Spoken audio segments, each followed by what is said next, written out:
Para ibu dan bapak, saudara-saudari yang terkasih, kita bersyukur untuk hari ini. Hari ini adalah Selasa 16 Mei tahun 2023. Ini dari kapel para suster pengikut Yesus, Kongregasi Pengikut Yesus atau CIY, Congregatio Imitatio Jesu. Ini di kapel mereka di Deresan di Yogyakarta.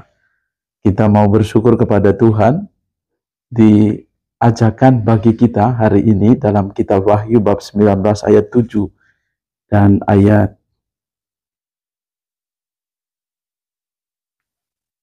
disampaikan kepada kita, marilah kita bergembira dan memuliakan Tuhan Raja yang Maha Kuasa. Haleluya. Kita mohon agar kiranya kita semua pada hari ini boleh menangkap rencana Tuhan dan lebih-lebih mengalami kegembiraan dan memuliakan Tuhan. Seruan ini dilakukan. Kita boleh menimba inspirasi dari Santo Paulus dan juga Silas yang mengalami penganiayaan. Dikatakan bahwa orang-orang Filipi bangkit menentang Paulus dan Silas. Di dalam Kisah Para Rasul bab 16 ayat 22 sampai 34 dikisahkan bahwa pembesar-pembesar kota itu menyuruh mengoyakkan pakaian dari tubuh mereka dan menderah mereka. Paulus dan Silas didera, dan sesudah itu berkali-kali didera dikatakan. Tetapi mereka bersukacita sesudah didera berkali-kali, lalu dilemparkan ke dalam penjara. Dan sungguh pengalaman iman mereka tidak goyah, tetapi mereka sungguh-sungguh dikuatkan, percaya bahwa Allah menyertai, atau lebih tepatnya adalah penyelenggaraan ilahi sungguh terjadi. Di dalam penjara mereka memuji-muji Tuhan, mereka memuliakan Allah, dan seruan-seruan itu dikatakan di ayat 25, tengah malam Paulus dan Silas berdoa dan menyanyikan puji-pujian kepada Allah, dan orang-orang hukuman lain mendengarkan mereka. Jadi iman diungkapkan di dalam nyanyian, pujian, dan orang lain pun digerakkan karena pengalaman iman akan Allah. Dan kita percaya bahwa setiap kali kita berdoa, merayakan Ekaristi, kita menyanyikan lagu-lagu pujian dan juga memuliakan Allah. Dengan berdoa, kita boleh menjadikan hidup kita berkat dan kesaksian. Dan hal itu dialami oleh kepala penjara.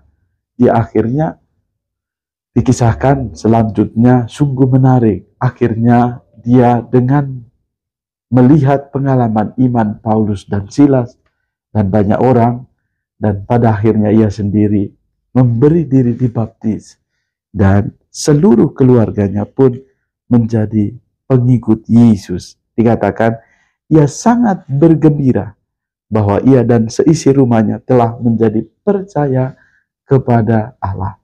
Iman senantiasa menggerakkan, memberi daya ubah, dan memberi kesaksian yang nyata. Semoga kita pun boleh bertekun. Dan di dalam bacaan Injil Yohanes bab 16 ayat 5-11 hari ini dikatakan Tuhan Yesus mengajarkan kepada kita semangat kerendahan hati, bahwa ia sendiri mengatakan, sekarang aku pergi kepada Dia yang telah mengutus aku, dan tiada seorang pun di antara kamu yang bertanya kepadaku, kemana engkau pergi? Tetapi karena aku mengatakan hal itu kepadamu, maka hatimu berduka cita. Tetapi Yesus mengatakan, benar yang kukatakan kepadamu adalah lebih berguna bagi kamu jika aku pergi.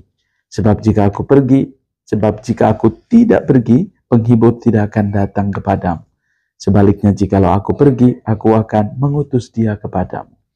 Dalam kerendahan hati yang Yesus ajarkan kepada kita, ia sudah wafat.